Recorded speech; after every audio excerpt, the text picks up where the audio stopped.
Hello family, Magasimbere Kuzukomuri. My name is Kurai Makore. I'm a Chimurenga music artist. We do Zimbabwean traditional music. Yeah, so I'm here as an artist and ndikwezo kuti ndionesane nekusimudzira Chimurenga music. Tinoti kunowe wose anenge asingazive kuti Chimurenga chii. Chinozonzi Chimurenga because it's a struggle. Ihondo, it explains our life, our social life. Inotaura zvinhu zvakawanda. Upenyu hwedu hwese hune hondo. Upenyu hwedu hune zvinhu zvakawanda. Hondo yatiri kutaura inobvira kana kurudo chaiko. Some die for love. Vamwe vanotofa, but we try as much to explain kuti vanhu vasaurayane murudo chii chingaitike. Kunogona kuita hondo yevanhu vanotobayana chaivo. Saka kuti vanhu vatonodzane vanzwanane, dzimwe nguva vanoda kuimbirwa vachiwana kutonhora kuti varegere kuita hasha. Kunoita hondo yenzara, nzara inoda kurwiswa ihondo zvakare. So zvinouya nemakawanda. So that's the type of music yatinoita, tisingashore mamwe mazhonre because everyone, hapana munhu anonzi munhu wese ndaaridze mbira. Because mbira ndedze vanoda mbira. Hip hop ndiye vanoda hip hop. Dance ndiye vanhu vanoda dance. But zvinozonosiyana pakuti mbira ndo dzedu dzemuno muZimbabwe. You see, mbira ndedzedu dzemuZimbabwe. We have our identity hip hop. Ndo pekuti kana ukabata mbira, whether wasvika kana ku Singapore kana kupi, you will be known as a Zimbabwean. And kana kuri kubvunzwa unotonzi wabva kupi nacho chinechi. No, I came with it from Zimbabwe. Zvakakupusira kupindura. Because you have something chawagara uri kutoita sei. Uri unoratidzira vanhu. Yeah. Apa panyaya mudara Thomas Mapfumo. Ndinovati baba. Mutenda mwanangu. Tenda mwara kukomborere mwari wemuzimu wakutungamira. Wende kuuza kuutitira He is my father because in our African manner, munhu kana ari mukoma wababa wangu, handi tinoti bamukuru. So pakuve bamukuru ipapo kana ndakuvadaidza ndibaba wangu. That's pachishona. But pachirungu unenge wakunziti uncle, of which inini hangu handisi murungu. Ndinovaziva sababa. Zvototi kuwanikwa ndakuvadaidza kuti bamukuru ndendakuvashora zvisingaita. Saka kana inini ndakakura ndichinzi ndibaba wakwa wangu, ndibaba wangu.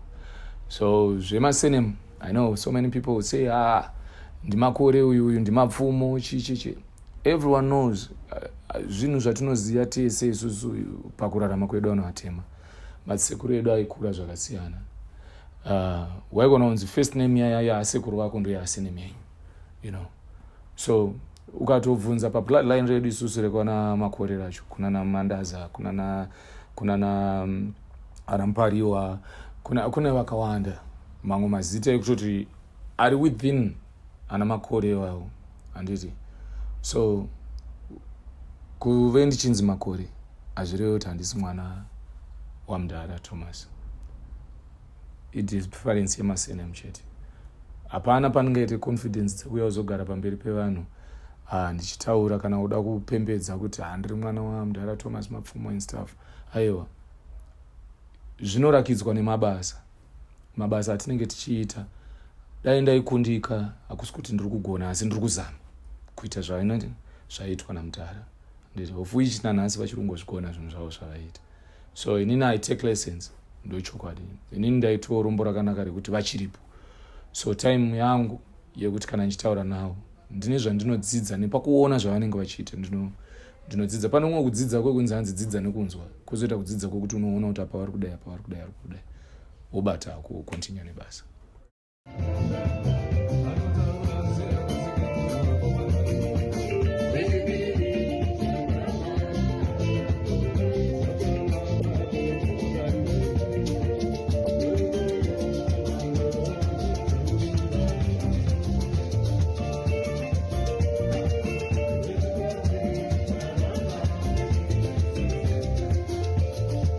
inini I have performed namdara twice in South Africa, then once in Zambia. So takaita mashows andaita ndina mdara ndofunga kusvika about 6-7 shows dzandaita ndinawo, tichimove from place to place. Tiri South Africa twice, then Zambia takaita 2 my shows, yeah, recently on the 2nd of December.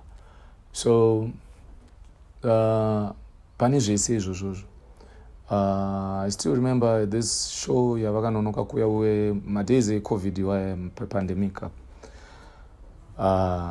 Ndakasvika ku South Africa, then I had to rehearse with the band, the Blacks Unlimited.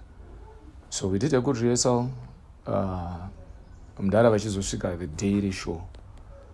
Vasvika daily show, he was tired, munhu anenge akaneta, and he was supposed to go on stage. So inini ndakati mdara nguva yakwana muchienda munotanga kuridza. Zvikanzi no, zvinotoita apa, this was going to be my first time now. Apa we were playing inonzi Newtown Music Factory muJoburg. Horo yanga yakazara, and I couldn't imagine going to stand in front of all those people. Horo yanga yakazara, zvandandisati ndamboita. Ndakanzi enda unoimba namdara. Ndakaenda zvisvika kustage, ndakasvika kustage kuya andione sangura ndiri kuona revanhu vanhu vawandisa. So I went back kuna mdara and I told him, mdara ndo zvandaona kusvikanzi aiwa kani makati munoda kuimba, go and face the music, ndo kutanga kuimba ikoko, you know. Ndakasvika pastage, but I started singing.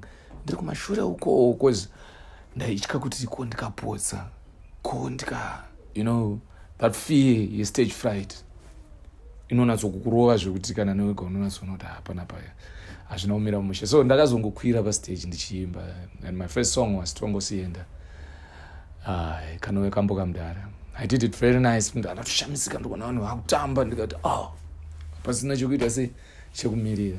So from then ndakabva ndatojaira. So ndopandati kudzidza dzimwe nguva audzidziswi nemuromo kana kuudzwa, unodzidza through kuona nemaitirwo anoitwa zvinhu.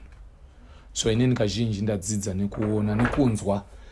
For instance, panoitwa masoundcheck namdara now, ndandakuziva kuti sound, kana tichiita soundcheck, ichi chakati chinofanira kudai, chakati chinofanira kudai, soundcheck tisataridza watomutemo kuti tinofanira soundcheck tisataridza.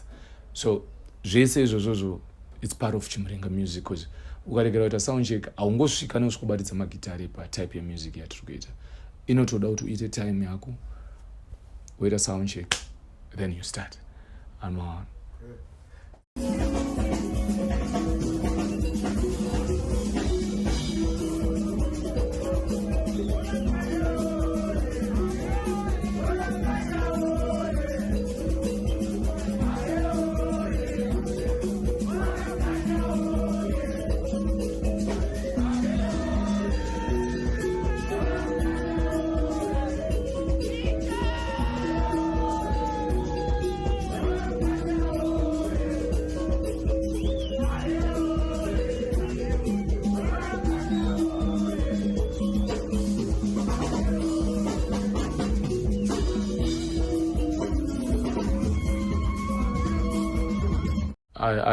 I have 2 albums to date. I have my first album was called Karaunzwe. Then my second album is called Ngoma Kurira. So my first album came out in 2020.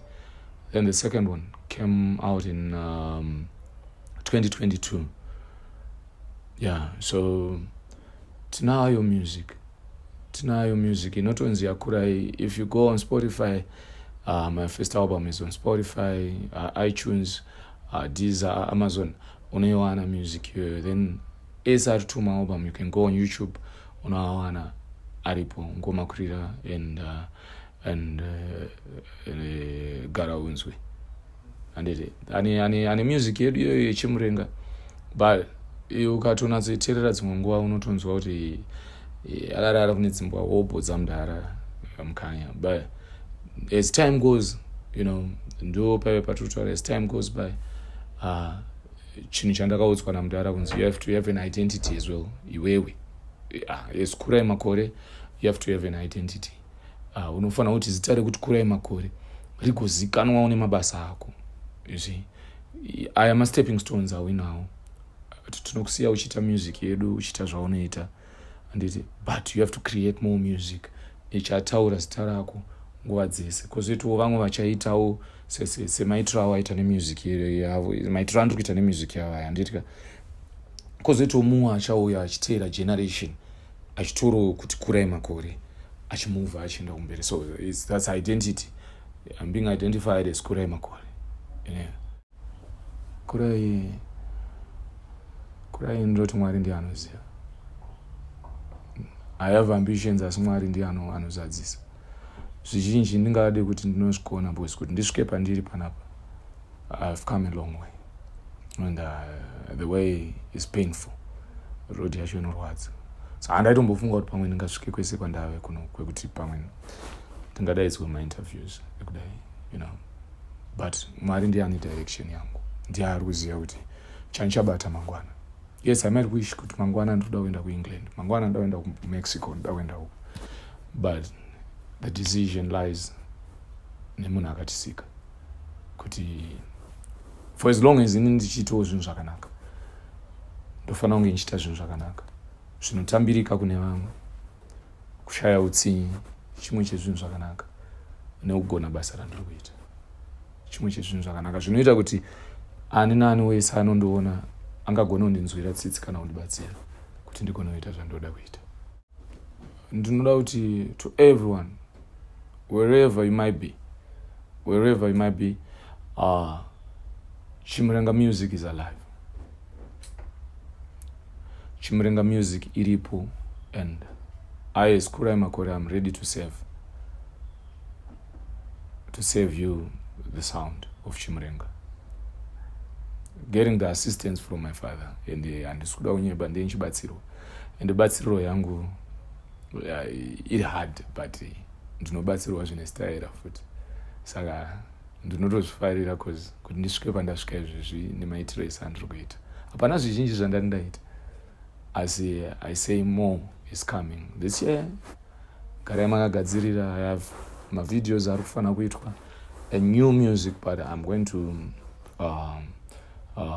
ndichaburitsa ma-singles. I'm not going to do an album, ndichaita ma-singles.